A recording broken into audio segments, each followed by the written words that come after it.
Saahirah with a very fast message. It's a quick one for all of you.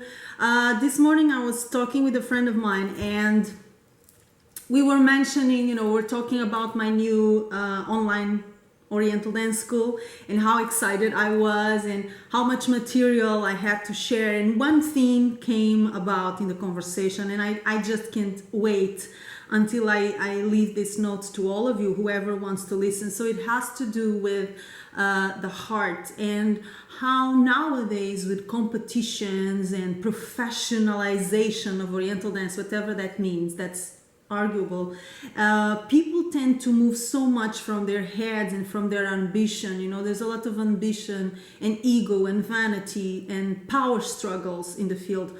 Although that's part of it, everything that grows in all directions. I don't believe in something that can develop only in a nice, beautiful, light, full way. Every field that expands will take the good and the bad. It will expand in many different directions, and I guess that's okay.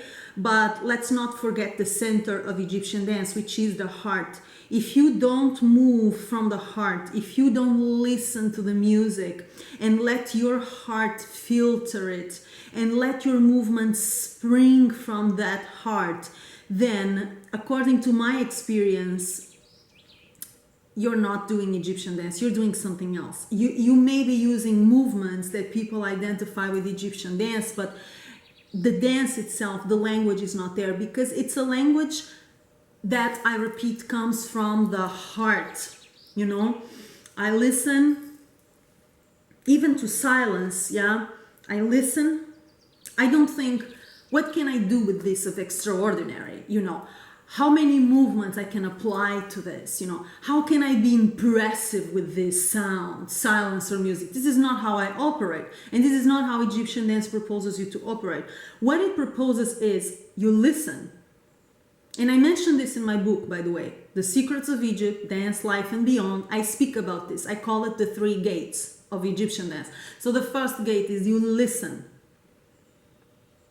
You let that sound sink into you. You get drunk on that sound. You let it sink into your body, into your brain, into your heart, and let the heart do the work. The heart digests the sound and it tells you what will come out of this. Maybe hand movement, maybe shoulder movement, maybe chest, maybe nothing. Sometimes you listen and your physical response to it is a pause, it's stillness, it's silence. It's beautiful. Why? Because it's felt, it's heartfelt, it comes from the heart. Now, of course, this is not competition mode. This will not give you the diva kind of mood. It will not feed your ego, it will not feed your vanity. It is a very natural, organic, humbling process, also because you never know what your heart will call for. You don't know what will come out of it. You have no control. You don't do it to impress. You experience the sound through the heart and you let the movements come out from that place.